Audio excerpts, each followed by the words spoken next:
आपको शायद अपने दादाजी या परदादाजी का नाम नहीं याद होगा, लेकिन आपको सूर्यवंशम फिल्म के अमिताभ बच्चन का नाम जरूर याद होगा, क्योंकि सेट मैक्स ने उस फिल्म को हमको इतनी बार दिखा दिया है जितनी बार शायद हमने अपने दादाजी को सच में नहीं देखा होगा। पादा है पादा, तुमने है पादा, भो भो ठस ठस, भो भो भो ठस ठस। भानु प्रताप गांव के एक ऐसे सरपंच जिनको पूरा घर क्रीपी नजरों से देखता है।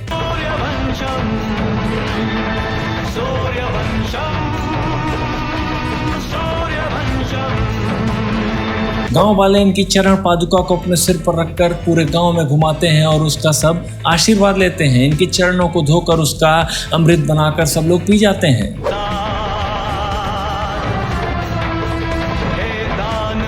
अबे सरपंच ही है ना ये कि भगवान है। हमारे गांव में भी सरपंच है, लेकिन गांव वाले उसको बहुत प्यार से भाई साहब लुटेरा बुलाते हैं। इनके 3 बेटे हैं, पहला डॉक्टर, दूसरा इंजीनियर और तीसरा है लौंडियाबाज। जी हाँ, चेहरे पर मत जाइएगा, दिखता बहुत शरीफ है, लेकिन टीचर ने एक बार इसकी गर्लफ्रेंड को मार दिया तो भाई साहब इसने टीचर को ही ठोक दिया है। लेकिन अगर विकिपीडिया की लाइंस की माने तो यह अपनी पिता की बहुत बातें मानता है। भाई साहब अगर इतनी ही बात मानता है तो बचपन में अगर एक बात मान ली होती और ढंग से पढ़ लिया होता तो आज और भाइयों की तरह भी ऐश से जीवन बिता रहा होता है। ऐसे नौकरों की तरह जिंदगी नहीं जीनी पड़ती। लेकिन according to Wikipedia obedient child है। उसके बाद फिल्म में होता है कोइंसिडेंस, उसके बाद एक और कोइंसिडेंस, उसके बाद एक और कोइंसिडेंस और उसके बाद कोइंसिडेंसेस की झड़ी लग जाती है। One eternity later. एक और कोइंसिडेंस। उसके बाद गेस्ट के रूप में एक 23 साल की लड़की इनके घर घूमने आती है और छोटे भानु प्रताप को खूब परेशान करती है इधर उधर के काम करा के। उसके बाद कुछ ऐसा होता है जिससे ये 23 साल की लड़की एक 56 साल के मर्द से प्यार में पड़ जाती है। छोटे भानु प्रताप मंदिर में जाकर गाना गाते हैं और उनका गाना सुनकर गाँव के बच्चे तक चुप हो जा रहे हैं। एक बार सेम चीज मैंने भी ट्राई की थी। गांव वाले मेरे मुंह में बस गोबर ठूसने वाले थे। मतलब गांव में अगर रात में गाना गाओगे तो या तो लोग तुम्हें भूत मान लेंगे, प्रेत मान लेंगे या फिर काली चुड़ैल। लेकिन ये बॉलीवुड की फिल्म है, इसमें ऐसा कुछ भी नहीं होगा। इसमें बल्कि लड़की को रियलाइज होगा कि लड़का बड़े दुख में है, उसके जीवन में प्यार की कमी है, तो वो उसको प्यार देने चली जाएगी। मैडम एक तो तुम्हें लौंडो का अंदाजा नहीं है, उन्हें गर्लफ्रेंड चले जाने से ज्यादा दुख सिगरेट ना मिलने पे होता है। 3 दिन सिगरेट ना पिए तो 3-4 ब्रेकअप से ज्यादा दुख होता है उसको। सिगरेट का दिल दीवाना है, सुट्टा भी मुझको जलाना है, बीड़ी पी के जी भरता हूँ, कहने से क्यों डरता हूँ, सिगरेट का दिल दीवाना है। उसके बाद मैडम को पता चलता है कि कैसे गौरी ने हीरा को कुत्ते से भी बदतर बोलकर उसके कूल्हे पे लात मार के अपने ससुराल चली गई थी।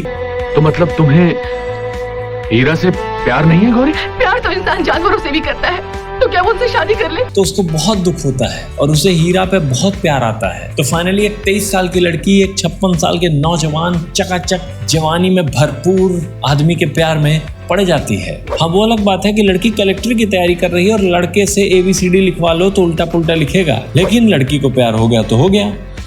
बेकार है भैया, मैं तो टूट गया। ये फिल्म देख के उस समय के बहुत सारे लोग इस बात से चिंतित थे कि कहीं हमारी पढ़ाई ही हमारी गर्लफ्रेंड ना बनने देने का कारण बन गई। तो फाइनली मैडम जाकर हीरा को प्रपोज कर देती हैं और एक बार फिर लड़का ये प्रूव कर देता है कि अगर लड़की राजी है तो फिर प्यार करने में क्या हर्ज है। मैटर ही नहीं करता कि मुझे तुमसे प्यार हुआ या नहीं हुआ। No, you are ready, let's go baby. उसके बाद गेस्ट के रूप में उसको आए कुछ ही दिन हुए होंगे, लेकिन वो हीरा से इतना प्यार करने लगती है कि हीरा का कुछ देर वेट करने पर वो नहीं आता तो वो पानी में कूदने चली जाती है।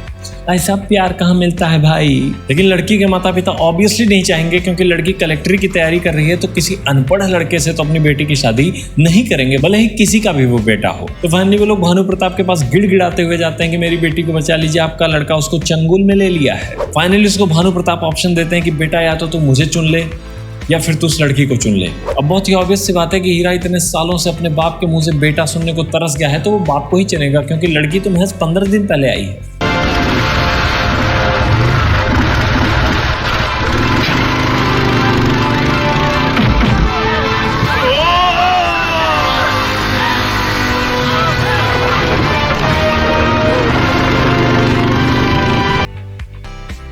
क्या ये क्या है भाई। फाइनली हीरा राधा को लेकर 9-11 हो जाता है और मंदिर में जाकर दोनों शादी कर लेते हैं। अब पहुंचते हैं भानु प्रताप के पास। भाई साहब वो भी यही सोच रहा होगा कि यार मतलब लड़की मिल गई तो बाप को भूल गया, मतलब वो बाप जिसके मुंह से तू बेटा सुनने के लिए तरस गया था उसको भूल गया सिर्फ 10 दिन की लड़की के प्यार के लिए। किसी ने सच ही कहा है, लड़के अंधे तो होते हैं प्यार में। तो फाइनली भानु प्रताप को गुस्सा आएगा और वो उनको घर से बाहर निकाल देंगे। अभी वो वैसे भी नौकरों वाली जिंदगी जी रहा था, अब तो बल्कि बाहर जाकर आजादी से जिएगा। तो भानु प्रताप भी भला आदमी उसको उसके हिस्से की जमीन दे देते हैं। फाइनली वो जमीन तो ले ही लेगा ताकि जाके उसमें खेती करे, क्योंकि उसको और कुछ तो आता नहीं है और अपनी जीवन यापन करे।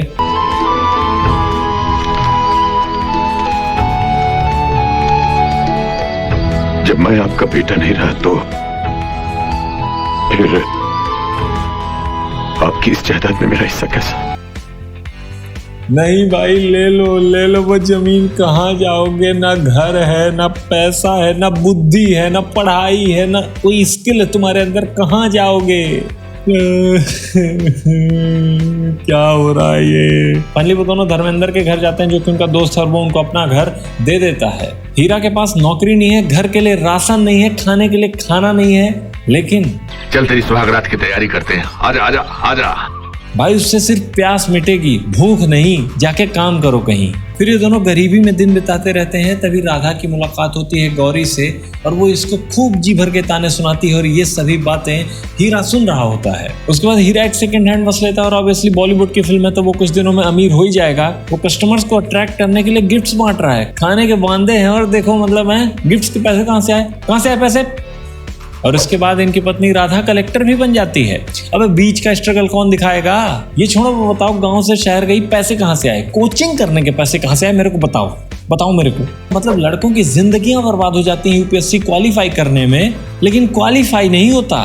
ना ना ना ना ना, कलेक्टर बनने में एड़ियां ही नहीं, बैठे बैठे बहुत कुछ घिस जाता है, लेकिन इन्होंने बर्तन घिसे और IAS बन गई। अब फिर इस फिल्म में एक ऐसी चीज होती है जो कि इस फिल्म में भर भर के डाली गई है, वो है कोइंसिडेंस। भाई साहब इस फिल्म में कैरेक्टर्स बहुत ज्यादा हैं, लेकिन उससे भी ज्यादा है इस फिल्म में कोइंसिडेंस। मतलब स्टार्टिंग में जो इनके घर में गेस्ट आते हैं वो किससे टकराएंगे? हीरा और हीरा के दोस्त से, और किसी से पूरे गांव में नहीं टकराएंगे। मैडम कलेक्टर बनी तो इसकी पोस्टिंग कहाँ होगी? ऑब्वियसली नेटिव प्लेसेस में तो नहीं होती है, अपने गाँव में तो नहीं होती है, तो उस शहर में तो नहीं होगी। लेकिन बॉलीवुड फिल्म में कोइंसिडेंस होगा और 100% उसी गांव में होगी।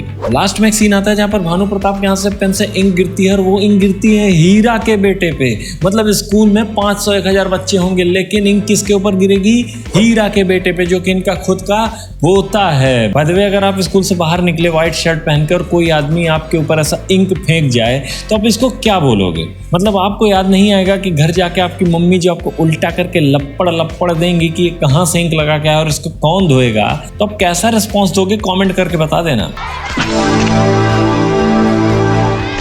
ओहो, माफ करना, हमने आपको आते हुए देखा नहीं, अनजाने में हो गया, सॉरी। जानबूझकर ऐसा कोई करेगा भी नहीं, इट्स ऑल राइट। इतना तो श्योर हूँ कि इस बच्चे की तरह कोई रिप्लाई नहीं देगा। फाइनली ये दोनों लग्जूरियस लाइफ जी रहे हैं और अब होता है गौरी के हस्बैंड के बिजनेस का डाउनफॉल। ऑब्वियसली गौरी का हस्बैंड जाएगा अपने किसी दोस्त से कुछ हेल्प मांग लेगा और उनका बिजनेस फिर से चालू हो जाएगा, क्योंकि बिजनेसमैन के बहुत बड़े बड़े दोस्त होते हैं। न्यूज़पेपर में इश्तिहार निकला है कि आपकी शुगर फैक्ट्री के लिए प्रोडक्शन मैनेजर की जरूरत है। वो पोस्ट अगर आप मेरे हस्बैंड को दे देंगे तो आपकी बड़ी मेहरबानी होगी। राधा काम मांगने आई है? ये क्यों मांगने आई भाई? और वो भी किन के पास? मतलब वो आदमी क्या बिजनेस कर रहा था यार जिसका आज तक दोस्ती नहीं बने कि तुमको अपने दुश्मन से, जिनको तुम ताने दे रही थी, उनसे मदद मांगने आने की जरूरत पड़ गई। और वो भी वो बंदा जो एस्टेब्लिश्ड बिजनेसमैन होगा, क्योंकि उसकी पत्नी जमीन पे पैर नहीं रखती, तो वो अपनी पत्नी को भेज रहा है कि जाओ मदद मांग के आओ। यार क्या चल रहा है ये? जिसे तुमने अनपढ़ गंवार करके ठुकरा दिया था, आज उसी के पास तुम्हें अपने पढ़े लिखे पति के लिए नौकरी मांगने के लिए आना पड़ा। अब फाइनली गौरी राधा के पास आकर बैठी और मदद मांग रही है और गौरी उसको भिगो के सुना रही है, मतलब ताने पे ताना दिए जा रही है और बोलती है, मैं तुम्हें ताना नहीं दे रही हूँ। अरे दीदी मुझे तो लग रहा है कि आप ताना ही दे रही हो। और अब है वो मोमेंट जब हीरा अपने प्यार का बदला लेगा। जिस व्यक्ति ने उसको ठुकरा दिया आज वो उसकी बिल्कुल मदद नहीं करेगा। अपने हर एक बहे आंसू का बदला लेगा, अपने नौकरों जैसी जिंदगी का बदला लेगा। यही वो लड़की है जिसकी वजह से वह अपनी बाप की नजरों में गिरता चला गया। तो फाइनली अब वो बदला लेके रहेगा। धन तनाना धन तनाना धन तनाना। देखिए, मेरी फैक्ट्री में काम करने से अगर आपके हस्बैंड और आपकी शान को फर्क न पड़े तो मुझे कोई इतराज नहीं। तो फाइनली भानु प्रताप अपने स्कूल में रहते हैं और उनके पेन से कुछ इंक गिर जाती है और वो इंक गिरती है 2000 बच्चों के बीच में से उनके खुद के पोते पर, यानी कि हीरा ठाकुर के लड़के पर। अब भानु प्रताप के अपने पोते से अच्छी दोस्ती हो जाती है और वो उनसे कॉन्टिन्यूसली मिलने लगते हैं और वो धीरे धीरे धीरे धीरे पिघल जाते हैं। दादाजी को मेरे डैडी पसंद नहीं थे, इसलिए उनको घर से निकाल दिया। अबे वो तेरी माँ को लेके भागा था इसलिए घर से निकाला था। बेसिकली फिल्म का पूरा पॉइंट ये है कि बच्चा अगर नाकारा नालायक निकल जाए तो माता पिता उसको ठुकरा देते हैं। उसके पास पैसे ना हो तो 100% उसको ठुकरा देंगे, लेकिन जिस दिन वो अमीर बन जाएगा उस दिन वो उनका खुद का बेटा है, उस दिन वो पिघल जाएंगे और उससे माफी मांग लेंगे। हैं? तुम हमारे खून का सबसे बदनाम खतरा हो, इस हवेली का सबसे बेकार हिस्सा। हीरा बेटे, हीरा बेटे।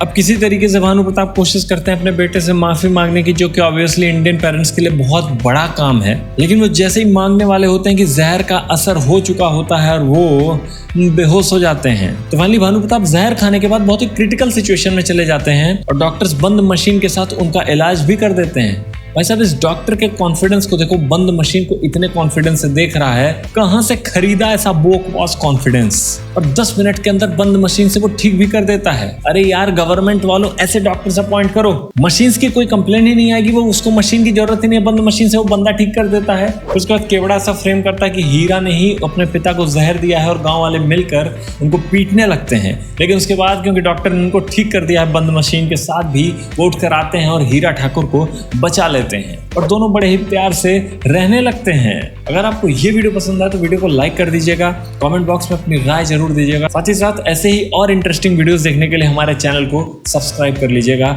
धन्यवाद। जय हिंद।